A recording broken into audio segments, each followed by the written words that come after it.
They want attacking, purposeful football all the time. Now we've got our backs against the wall and we're going to fight, and we're going to fight hard. You've got to show me all the guts and all the determination you've got in your body. You've got to inspire me. A marvellous kick. That's as good as you'll ever see. And Footscray are back in front. I don't know about you guys, but if I see one bloke walking out of here, give the paddle back from people out there for a good effort, I'll spew up. From inside the centre square, Boyd kicked the goal. Boyd kicked the goal from inside the centre. Hey Pack, welcome to Danny Boyd's podcast about the most spectacular, most wonderful, most sensational football club known to man. That is the Footscray Football Club. It's probably your team, considering you're listening to this. They trade as Western Bulldogs. I'm Danny McGinlay. He's Tom Boyd. We're in the same room. Boydie, you're back on your feet. You've had surgery. Yeah, it's a bit like the word back sounds like a pun when people use it with me at the moment, given my recent troubles. But also, you know, all of those adjectives that you just used to describe our great Footscray Football Club, I wouldn't use to describe our tech capabilities here, as this is about the fourth go we've had at recording this. So it's good to be here. It's great to be back. And look, this is the first time, in the men's side of things at least, that there's been really anything to talk about in nearing on 6 weeks. Yeah, actually, let's just put a little a precursor to the show, a little apologies at the start.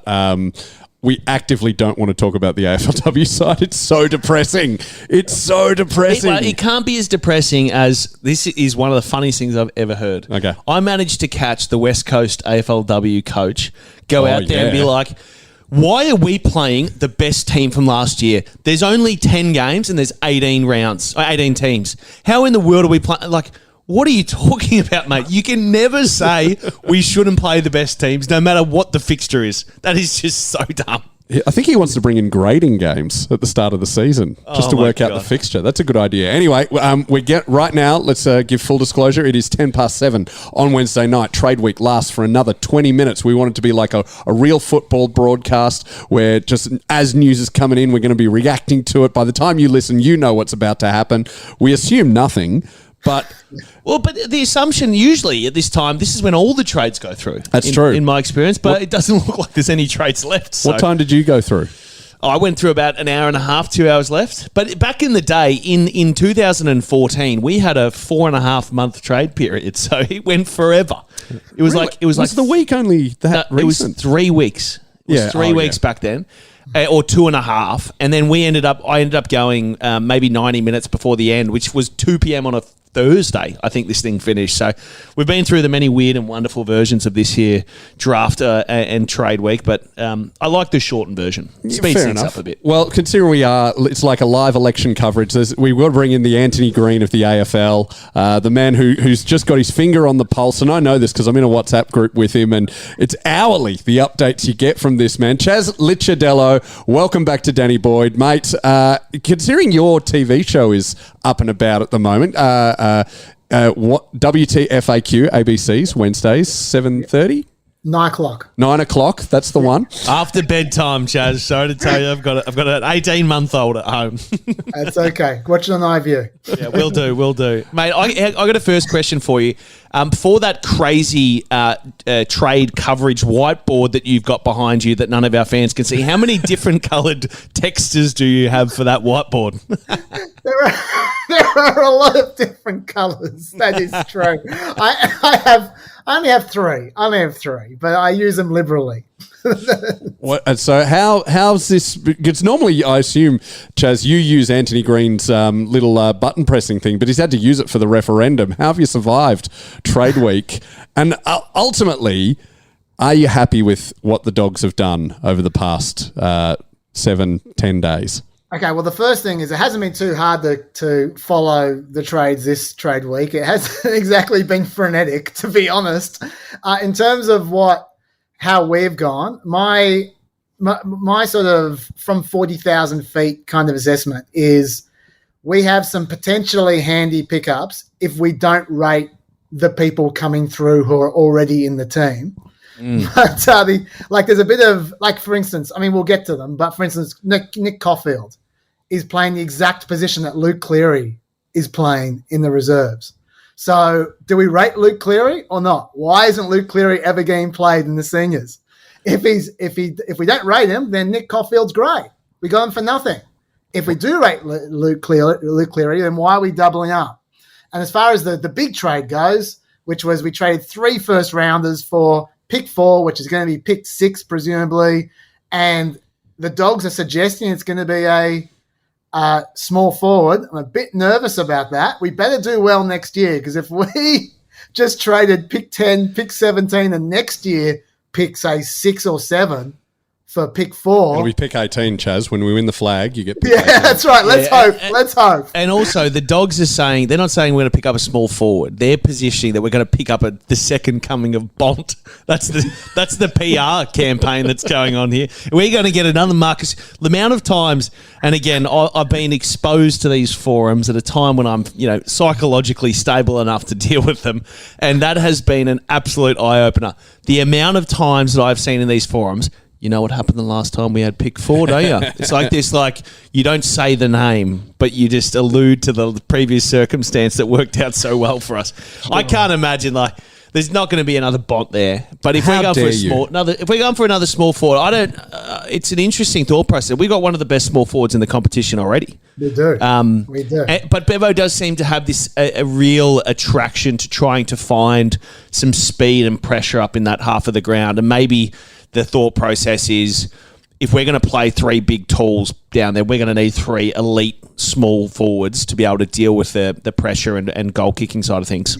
And to be fair, I think Cody doesn't play like a small forward. He is a literally small forward, but he plays like a small tall forward. He likes to go for marks and all the rest of it. So I can understand that they would want a pressure small forward who's a bit more of a crummer. Cody's not a crummer. But there wasn't that Arthur Jones, wasn't he supposed to play up there? This is exactly my point, Tom. This is one of my examples. Do we rate Arthur Jones or not? Because that's what he's meant to be. Yeah, and look, we're obviously alluding to the future of what that pick will end up being without actually knowing. And it's never goes as simple as possible. There's always some time. I mean, Bont, for instance, in that draft was a complete left of centre decision that basically was a certainty 24 hours out from the draft, which, as my clock has it, that's still over a month away. So that'll probably be the thing that the Dogs fans are holding on to over the next little bit. But I think that probably the biggest concern for me is, we obviously lost the big fella over to Port, Jordan Sweet, over the course of the last 5 or 6 hours. Who's going to ruck if Tim gets injured? Yeah. Bont will have to. Dunks plays for Brisbane now. We can't ruck Dunks anymore. Caleb Daniel. Caleb Daniel has taken a ruck contest in his career. When was that? I'm sure it's happened over the last little bit when he was the extra midfielder and no one was around. Something happened. It genuinely concerns me because Tim took. So I remember talking to Will Minson about this. Is that Will played something like, 44 games in 2 years. Right, he played every single game, and if they played any, he basically didn't miss. And he played 94% ruck time the whole time. And he said that it was in the middle of the second year that he completely was fried. It took sort of that, he lasted, hung on for a season, off-season, pre-season, and then started through that next year banging and crashing against these big guys in the ruck, and that's when he broke down. Now, Tim has essentially shouldered the ruck load for 2 years in a row now, in a different way than Will, but we find ourselves in round 15 next year without a ruckman. Rory Lobb didn't ruck almost at all this year after they tried him for 5 or 6 games to start the season. Sam Darcy is 19 years old currently, or 20. It doesn't strike me that he's going to be able to shoulder the load. We're going to be completely exposed again in that position because we don't have some big guy just to go in there and wrestle. Yeah, look, I was going to say, I assume they're thinking Sam Darcy, but he's very young. And if you look at his dad, it took him 6 years to get to that point. Well, that's normal of big blokes. We never got to see the best bit of Boydie. You're how old now? 6 seasons I got through. I'm 28 now. 28. So you'd be in perfect ruck condition. Maybe it's time to come back. My body is 50. So out of 10. But in all honesty, one of the things, and look, I don't hold any gripes to the Dogs now, but one of the things that cut my career short that is probably unspoken about is I rucked by myself essentially for 2 years. So through 2017 and 18, in almost every game that I played in the ones, I rucked by myself. And if I had help with Ruffy playing sort of 1 or 2 or maybe 3 games a year at that stage before he moved to Collingwood, it breaks you down. It wears you down like no other position because you don't get to take a contest off. You don't get to avoid contact for one session. You don't get to not go with your man and go into a marking contest in the forward 50. You're always in a position where your teammates are directly relying on you, and that's not dissimilar to a lot of players on the ground, but you don't get a rest, is my point, and you don't get a physical rest, and it took an absolute toll on my body very quickly because I went in there at the age of 21 or 22. So what are we doing? Is it just going to have to be Rory Lobb? I mean... Yeah, but for all that Rory had some good games to finish the year, what I see when I see Rory in there is a guy who is waiting to get out of there to go play forward again. And look, I say that as someone who was doing that for a bit. I remember when I wanted to get out of the ruck. Like in 2016, I played 70% forward and 30% ruck, which was great, and I loved the 30%. The moment I got close to, let's say, 30% of a quarter, I was going, I'm starting to get fatigued. I'm starting to lose my speed and my zip and my jump, which was what was keeping me in the game as a forward. So I'm going, when can I get Ruffy and tap out and go down forward again? Like, I remember doing that. So my issue is, like, Rory's very slight. He's obviously conditioned himself to be a running player that can play forward in the front half of the ground. And if you're going, hey, Rory, all of a sudden you're going to have to play 100 minutes in the ruck against Max Gawn or Brodie Grundy up in Sydney now, any of these big guys, he's going to get worn down. It's so hard when you're giving up 15, 20 kilos to these guys. Mind you say, worry about who's back up ruck. How many games did Jordan Sweet get to play this year? Yeah, but Tim's been incredibly durable and been playing good footy. So he's like... do you remember back in the Geelong days when, Mark Blake would end up playing, but as soon as Brad Ottens or Stephen King was fit, they'd play those two guys. Right. So Jordan Sweet was a guy who was developing, and he was 4 years in, probably to his career. Yep. A lot of ruckmen Max Gawn's a good example. Max Gawn didn't play any good footy till he was in his 8th season. Mm-hmm. And then even then he was a bit shaky because he's a big, tall, slender kind of guy, and Jordan's not slender, he's a big guy, but trying to work out how to make an impact in the ruck it takes time, and he's behind the All-Australian ruckman, so it doesn't surprise me because he probably wasn't going to get used as a forward. Was there any, Chaz, are you still looking at the data? Like, is there any late news coming in? We've got... No, I'm looking at the live blog as it's happening. Nothing's happening at the moment. So For anyone or just dogs? No, I'm looking at overall. Nothing's happening at all. The last trade was 45 minutes ago. I did just run into Sarah Ollie down at the local publican here, and she was saying, I just did 2 hours. Publican? The publican's a person. Yeah, Public house. Public house. Yes. And I ran it, and she goes, I just did 2 hours of trade radio, and the biggest thing that happened in that 2 hours was Jordan Sweet getting traded to Port Adelaide. So it was a bit of a slow finish. So, thinking back, Chaz, you're a connoisseur of the draft, and also the trade period. This has got to be the lowest interest trade period that has gone through in probably, it'd have to be 6 or 7 years, wouldn't it? Oh. No one of note has moved, really. I know we joked about Jack Ginnivan, and I think that's interesting because he was a premiership player, and he's the rumours abound, and he's a big fan favourite. We'll people talk about getting caught in toilets and things like that. We'll talk about the fan rumours on the Patreon. Everyone should sign up to that. Yeah. This is a family broadcast, the free-to-air one. But Jack Ginnivan is not a top 30 player in the AFL. No. I was just saying beforehand. Literally, the highest profile move during this period has been Tom Doedee from Adelaide. Went free agency, and it was a end of the first rounder pick for Adelaide. That's it. And Tom Doedee is the lowest profile person on Adelaide's list, even though he's very good. It's not exactly Judd to Carlton, is it? The greatest litmus test of what's going on at the moment in terms of the lack of keys or marquee players getting traded is that they just absolutely hyper focused on the draft. They're just non-stop talking about the top 5 or 6 picks and what's going to happen, and they're not even paying attention for the most part to the trade period. But the thing that's so weird to me about this, Tom, maybe you can shed some light on this, is that one of the reasons that we gave for our big trade, the pick 10, pick 17, future first rounder for pick 4, was that the feeling was that the first 6 or 7 players in the draft were much, much better than the other players afterwards. So pick 10, which would end up being pick 12 or pick 13 anyway, wasn't really that good a pick.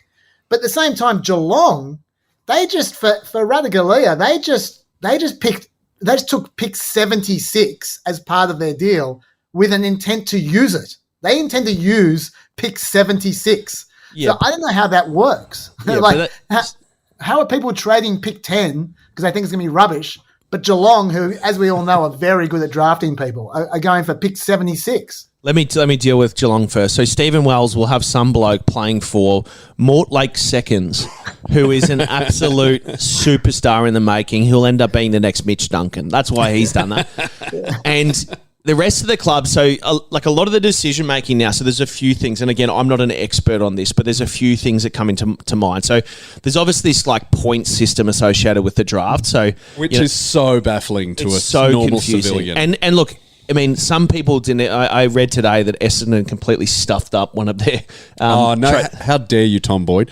Essendon have won trade week for the 15th year in a row. Yeah, well, because they're the big winners. They kept Dylan Shield, and then apparently something happened today where Essendon was supposed to do something from a process point of view with the draft, and they stuffed it up. And now this guy's a delisted free agent that they can't do anything with. Gresham, they got Jade Gresham. Actually, I look it up, but I was reading the sort of start of the article about today. And it was just like, these guys have made an absolute monumental error. Have they? Can we use it as a verb? Did they Essendon it? They did Essendon it a bit. But so there's this points thing where, and there's also the salaries that are attached to that, which is sometimes like clubs are looking to bolster up certain parts of their list, right? So they've got a pie graph of some description going, we've got this many A graders, that's good. We've got a really skinny sliver of this pie in our 15 to 25th best players on the list. So we're going to trade out a top 10 and we're going to try and pick up a number 17, number 22, or whatever it is to try and find two really good role players that we're confident will play 150, 200 games. Now, the problem with that is the draft is an absolute shit show where no one knows anything about whether anyone's ever going to be any good. But with us, my understanding would be, or my consideration would be, we think that we're only one or two really key players away. And we've seen someone in the draft that we're going, if we had this player, we'd be in with a chance to win next year.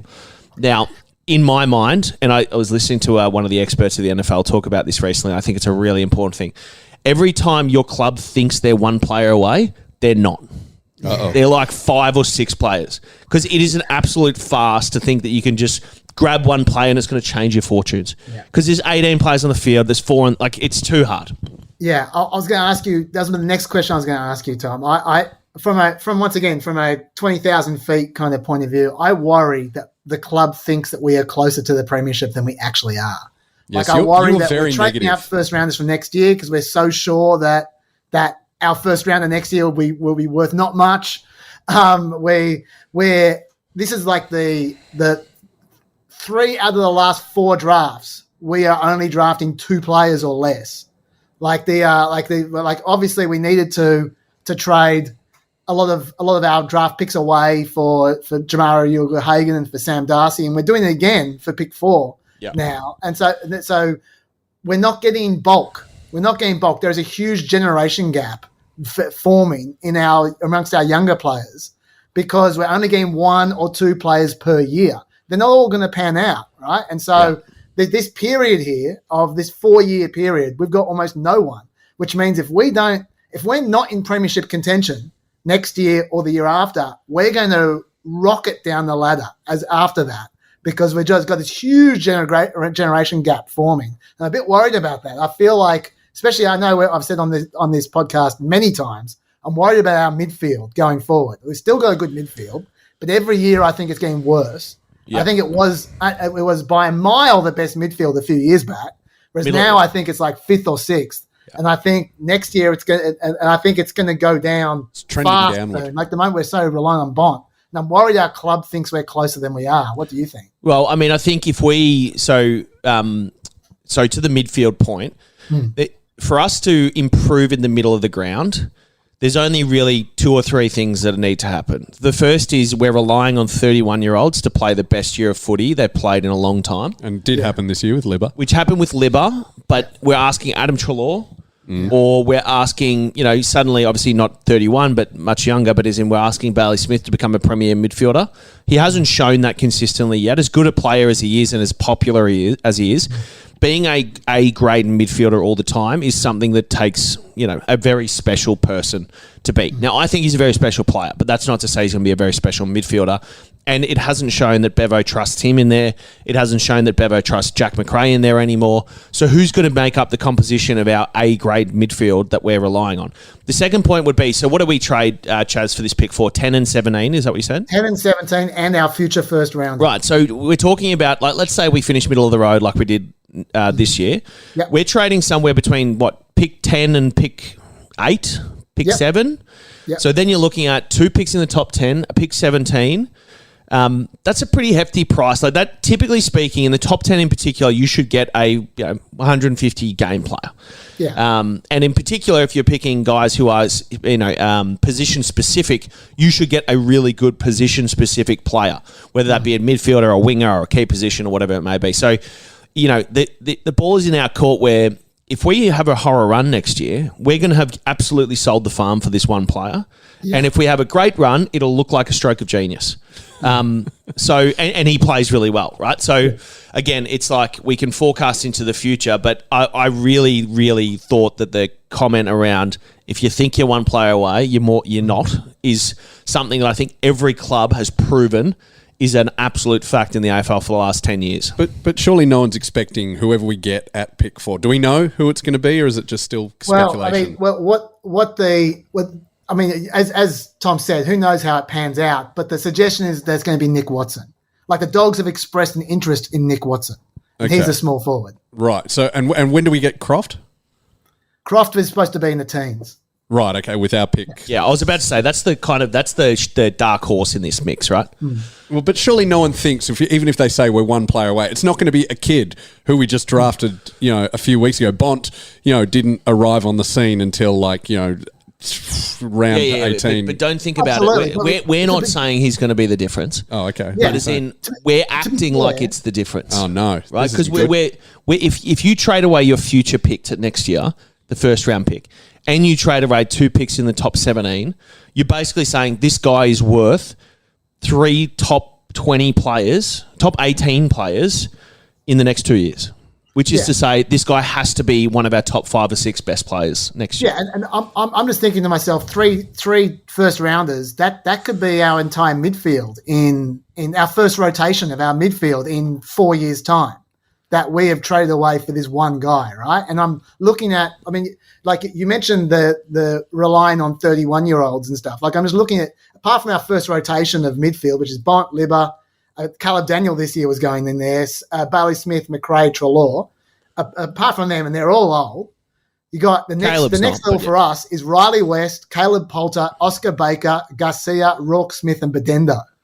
Okay, now I'm not trashing them all. I think Riley West could easily be a really good midfielder. Agreed. Like, I'm just saying we're really relying increasingly on older players who have really carried a lot of load. And I think this adds, Chaz, to the point, right? Don't listen to what they say, listen to what they do. And the club has said we're going to trade our future high round picks so this year and next year, and we've got an aging midfield that we currently can't replace. Like if God forbid something happened to Libba, what does our midfield really look like then? In terms of like form from 2023, not much, right? Like Bont obviously is an absolute outlier in every sense of the word, but it's a mix. Take the individual performance. I'm not here to knock the players who play in the midfield, but think about the team performance that we had this year, which was underwhelming. And in key games, we got smashed through the middle of the ground. Yeah.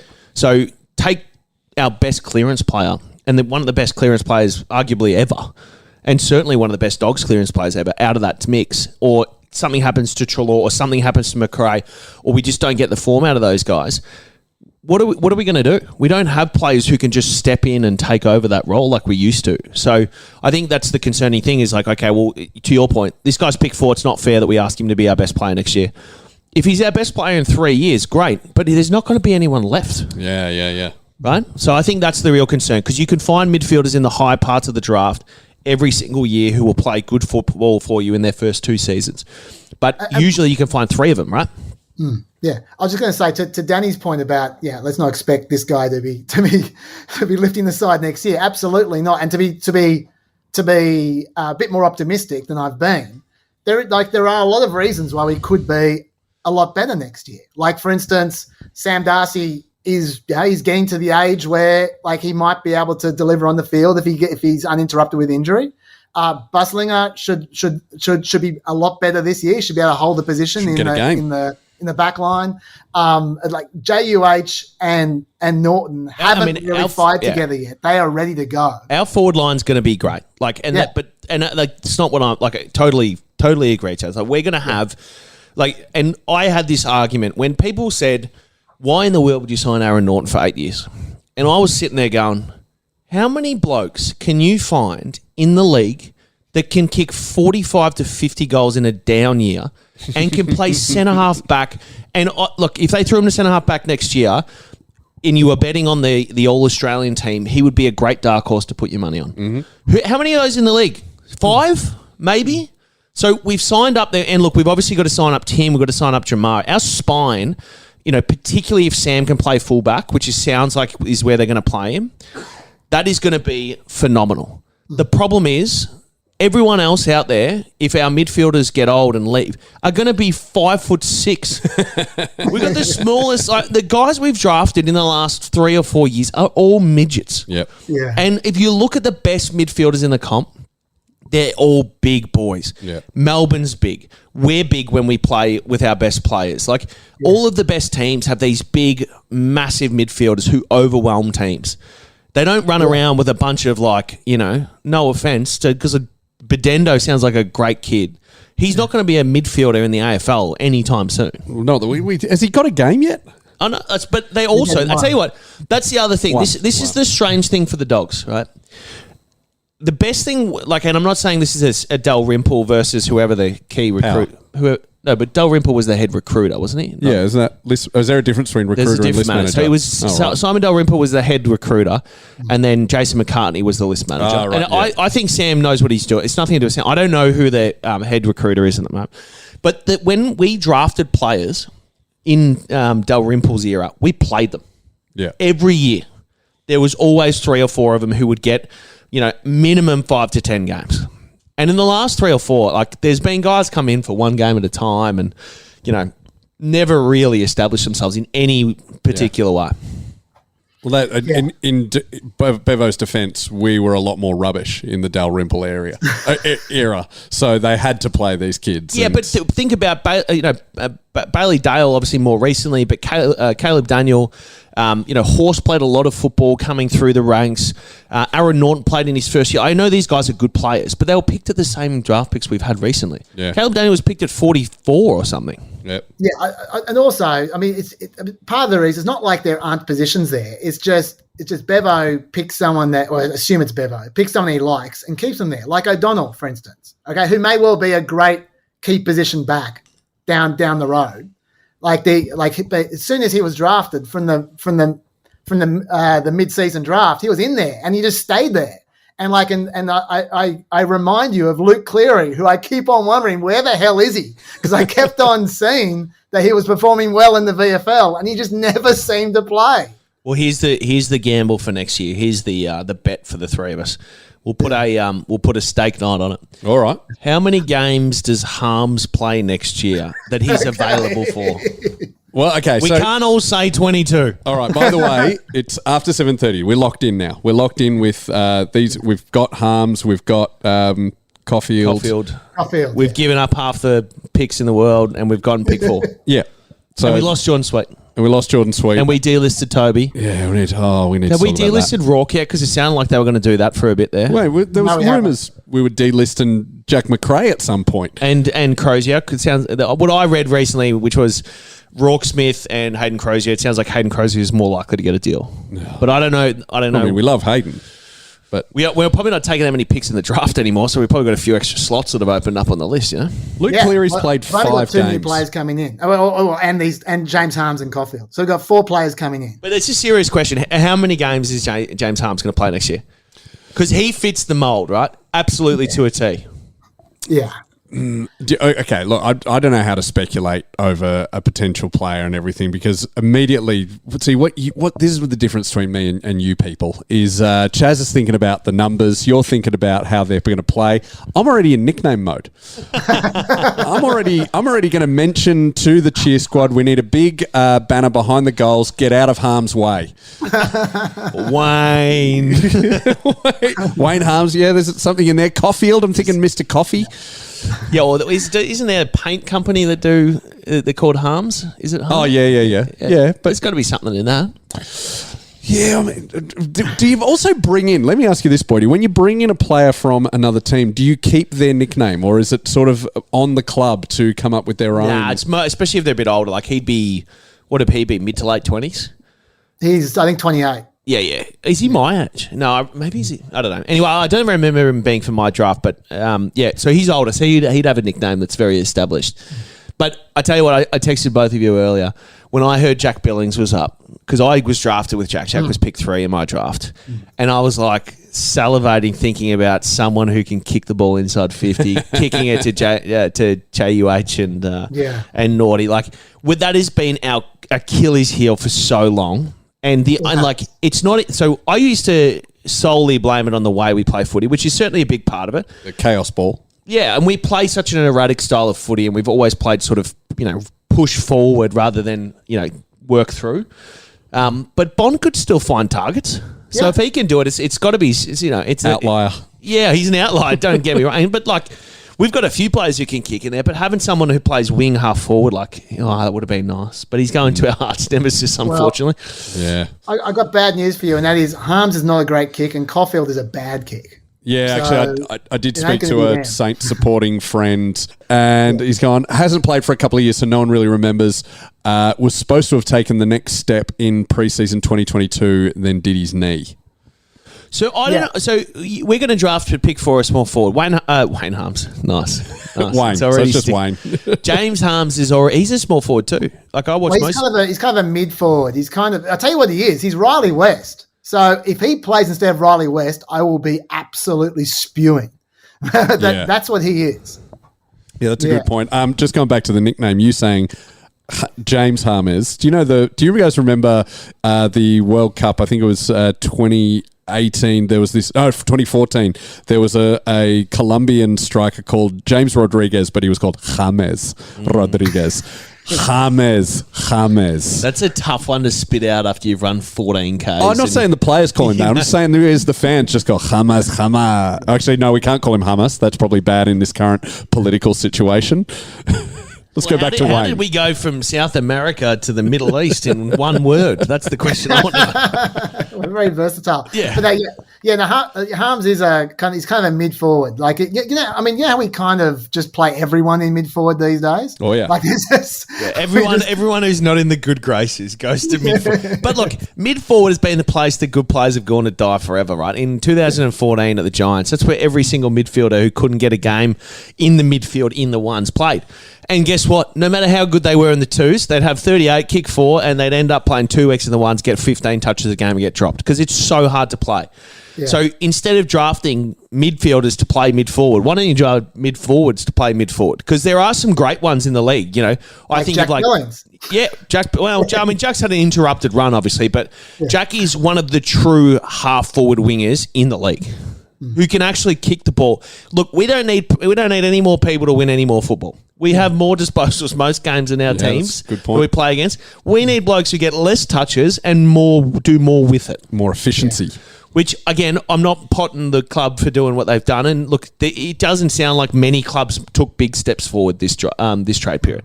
So my assessment of that is there was stuff all out there and we did what we could with it and we're going to the draft to try and find a couple of gems. That happens, right? Yeah. Yep. But having said that, James Harms is not a bloke that I watch going, he's a clean player.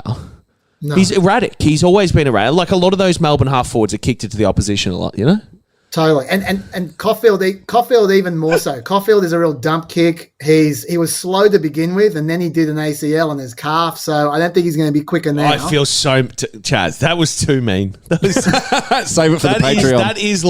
That is like inside the inside match committee sort of stuff. where you're sitting there and every player just becomes a name on a whiteboard. He's shit. He's shit. Slow. No. I was not about to good say something enough. positive about him. But I was just. Yeah, okay, tell us something He was positive. pick 8 for a reason. It's not like he doesn't have talent. What was that reason? Because you didn't name any of it recently. He's a good mark. He's a good mark. How and big is he? He's got good composure. How But big? just if we're going to play him as a small, as kind of a medium back, which is what we're talking about, then I would have thought as a medium back that's not what we're looking for. How big is he? He's 191. It's correct. That's not a bad height. You're good. What stats have you got up, Chaz? Or are you just No, got that's it? Haven't you noticed his eyes darting to the screen behind his screen? Yeah, but I figure that's just his ADD. But No, I don't have his height there. I just remember it. But I'll tell you who else is 191. Where'd you get him from? Buku Karmas is 191. So I just think to myself, okay, all right, once again, who are we, do we rate the players we've got or not? Why? Here we go. This will be. I'll put it to both of you because I obviously have logical thoughts about this. But what? So, Chaz, to you first. Why do you think we've done what we've done in this trade period? In the most charitable way. The top one. Well, as in taking the 3 or 4 major moves that we've made. Okay. Why are we if we're thinking positively? What is the strategy here that's going to win us a flag in the next 3 years? I think that we are just assuming that the midfielder is going to keep on rolling on, and that they're good enough to get us there, and that we know we know that for the first time we've got the forward line and the back line sorted out. We got plenty of tall backs now, plenty of tall forwards. If everyone keeps on performing the way they have in the past, and everyone else comes good, then that's how we win our premiership. I think that's what they're thinking. But I just think that's too optimistic. Johannesson is not going to keep on performing as he has in the past. People are going to drop off. So I think we are very optimistic in my view. Daniel? well, as the least logical person in this room, and the most emotional, and also the most optimistic, what we have done here is the new assistant coaches have come in. They've had a word to Bevo, and they've identified players who will nail chaos ball and the game plan that we have, and they are the perfect skeleton keys to fit into this amazing lineup that we have. And Bevo's playing 4D chess, and he has deliberately underperformed the last 2 years so we can come out like in 2015, shock the entire competition and finish begin the dynasty. Begin the dynasty. That's everyone was just saying we needed Caulfield. Everyone was saying that. We signed the back coach from West Coast. Yeah. I actually have heard good things about him, so that's a good start. Well, look, it's not like West Coast had a bad defence system. They've had a great solid defence defence system for a long time. Well, and they fit into Bevo's structure because Adam Simpson had the same one that he pulled from Hawthorn. So that's a good. I actually think it's all right. Well, who else have we signed? So I've got my opinions on it. I'll make it sound good. Who else did we sign? We haven't. We've got obviously Brendan Gale's still there. Bevo's Brendan there. Gale. What? No. He means Brendan Lade. Brendan Lade. That's close. I told you I had 3 schooners before this. I'm still trying to sort through the names. Brendan Lade, Bevo, this new guy whose name is Harms. Pratt. No, sorry, no, not Harms. Not Wayne. Pratt. Yeah. Who is from a background point of view, in terms of where he's come through the footy ranks, it makes so much sense to me. So that's good. Okay. Have we got anyone else? Have we signed any other coaches? This is the problem. I'm not aware that we've signed anyone else. I don't think so. We've lost Rowan Smith, Mark Webb, Travis Varco, and Matt Innes, who's our fitness guy, and we've replaced them with Daniel Pratt. So that's where we're at so far. And we might. There's rumours we'll get Stewie Dew. That would be good. That would be good if we could. My sense is getting it. So my thoughts were, understanding was that Brendan Lade was supposed to do that role.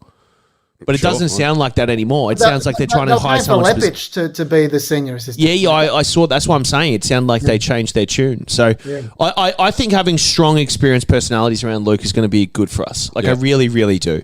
And I think it'll bring, hopefully, if they've got the, what would you call it? I was going to say the stones, but it's not really the stones that they have. It's more like the balls. Is this what you mean? Yeah, the balls, the stones. The stones. But I'm just trying to think. It's probably not if they have the confidence in their own understanding of the game. I can help you. The gumption. The wherewithal. That too. A bit of both. The gumption and the stones to stand up and say, hey, this would be better this way. or this doesn't make sense to me. Can you explain it to the head coach? I think that's going to be really good for us. But at the same time, when are we going to hire these people? It's not that much. Like, the merry-go-round stops in about 3 weeks. Yeah. Yeah. And most of the chairs have been, all the musical chairs, if you use that analogy, have already been filled. This is a concern. This is what I was going to bring up as well. I'm concerned about this because if you think about it, I feel like, Boydie, I throw to you on this one, but I feel like that since 2021, we haven't replaced King and Hansen yet. I really feel like they were really, really well-respected assistant coaches. There's one more, which I've forgotten off the top of my head. Gia. There were 3 that we lost in short time. Corey. I feel like we've been treading water since then. Yeah. Look, I think the coaching disposition or complexion in the last 2 years since that moment has been wildly inexperienced. Webb had come out of, I think he came out of the Waffle, completely different ball game. We've got Spanger, who's come out of, basically playing 3 or 4 years ago. Varco's the same.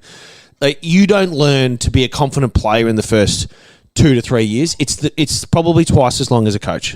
Like, to be able to stand up after, you have to have the experience as a head coach at a lower level, usually, to go in there and say, hey, head coach, that makes no sense. Why are we doing this? I think we should do this. This is a great idea. Take it or leave it. And actually provide options to the head coach around what you can see that he can't. Because every head coach will tell you that they're absolutely dove into the detail. They've watched all the film. They've done all the plan. And it's true. But if you go into it's like, they call it the detective's curse, right? If you go in looking for an answer, you'll find it no matter what you're looking at. You can pick and choose the stats that'll back you up, pick and choose the vision that'll back you up, and it will make sense in your mind. Unless someone's going at the initial stages, why are you going? Why do you think this is the answer? Why do you think this is the right thing? I saw something different. I think that this is a better option. And equally, we need to have 3 teams that play underneath the one head coach, right? The backs, forwards and mids should be their own ecosystem of players. And back to the question I asked both of you, if I was going to position this as if I was being ultimately optimistic, this is what I'd say. We have got young players who are extremely talented at both ends of the ground. We've got a back line that looks like, on paper, it could be something incredibly special in the next 3 or 4 years. And our forward line is probably a year away. The optimistic view would be we can rely on our midfield to turn out an A-grade performance and put us back in the top 4 best midfields in the comp next year. And our backs and forwards are going to take the next step and become units that we can rely on.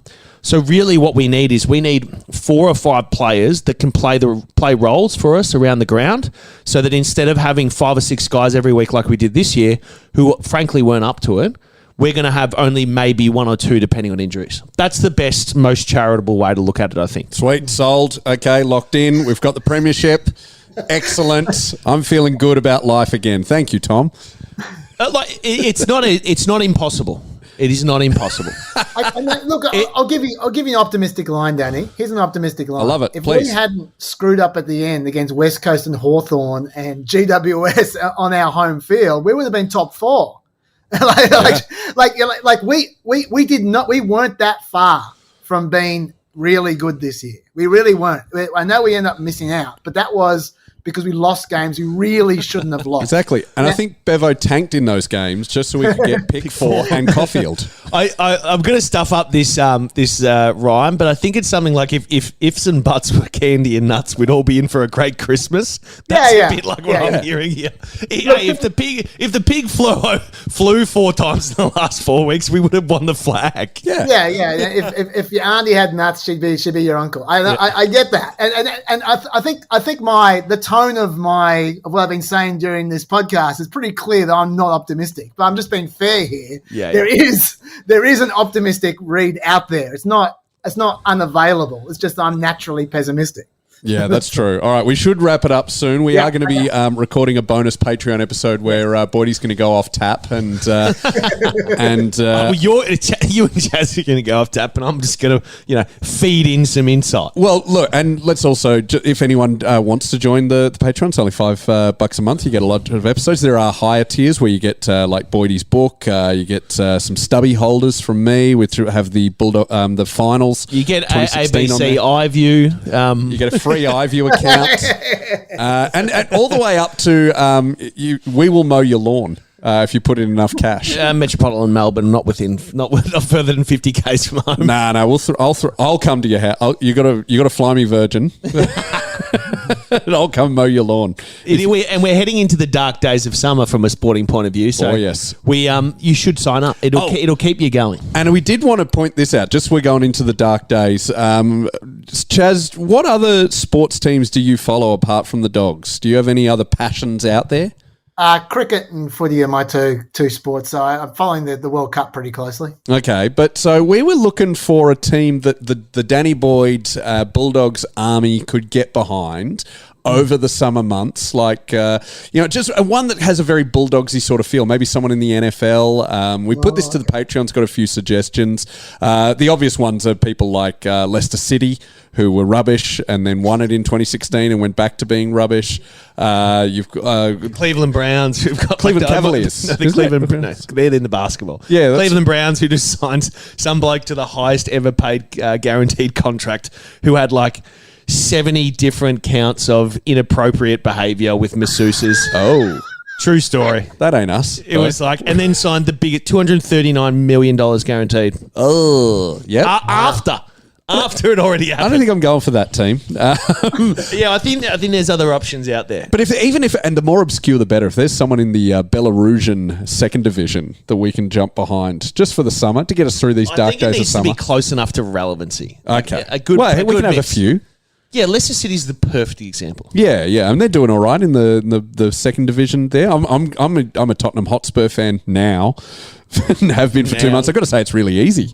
We're top of the league. Don't know what all those Spurs fans were complaining about.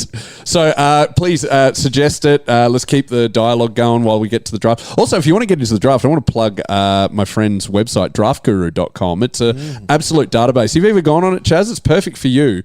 I have. It is good. It's all of the trades, all of the picks, all of the clubs. It is just everything you want to know. You could easily, if you're a footy nerd like me, you could lose an hour. If you're a footy nerd like Chaz, you could lose 3 weeks.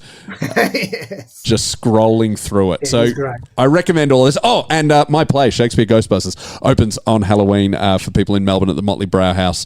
I know it's very different to a footy podcast thing, but damn it, I've got kids to feed, so come and watch it. And look, if you're bored and you feel like your cricket club needs a couple of stooges to come out and talk football or sport in general, Danny and I will come out and waste an hour and a half of your time, raise some money, and hell yeah, it'll be great. We'll talk about how we both won the premiership. I did play cricket in year 6. It was terrific until we got to district, and then I got bowled out straight away. And I watched Warney take his 700th wicket. Or 600th. It's a resume that you can't turn down. And Chaz, your show, how many more episodes to go? It's finishing tonight, so don't worry about that one. Plain Americas are going to be on two shows a week from next week onwards. So if you like American politics, that's where you go. Man, it is. Man, if you're the dark days of summer, you want sport. Check out the Republican Party. They are just that's a blood sport. Yeah. All right. Thank you. We'll talk to you in a few weeks, and join the Patreon if you want to hear real opinions. Go Dogs. I gave my childhood to that roar of the red, white and blue sea, and the knowledge that you had two loves, the Bulldog boys and me. 20 years on, I feel that longing hanging in September air. But the reason I go every week is to pretend you're still there. And they will find the glory one day, and I will throw it at your feet. It's a long, long road they're running for you, the dogs of Footscray streets.